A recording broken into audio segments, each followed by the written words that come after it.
reached for it again. I gotta show you. So I'm opening packages. I'm trying to get into this back to college bucket and I can't get this dang thing open. So do you know what I'm reaching for once again? It's this. It's the little zip tie cutter from NEXTORCH. Now I know this is not a zip tie, but that's how the thing works. That's how you put it back. That's how it works. Look at this. It's a zip tie cutter and it's gonna be perfect for this little bucket that I cannot get open to save my life. So we're gonna stick that in there. There, now I could finally get it apart. I could not get this thing for the life of me.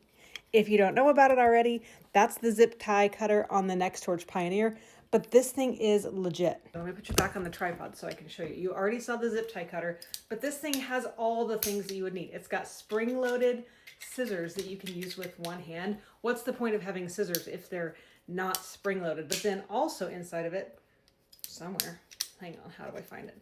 Oh, is the pliers. So come open like this, you get your spring-loaded pliers, and then you put your scissors away.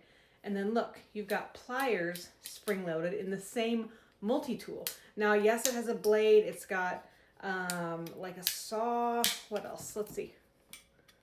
Here's your little saw. Here's your little blade. It's got, I don't know, like a gut hook, and it's got the flathead thing, and I don't know what else it has. It's got all the stuff that a multi-tool should have. My favorite thing, however, is the zip tie cutter. I am using this thing all the time. If you want to grab the NEXTORCH Pioneer, this is like, it's become my husband's favorite. My husband's really loving it and I'm really loving it too. And actually I'm getting into it more often than I expected. I'll link it for you.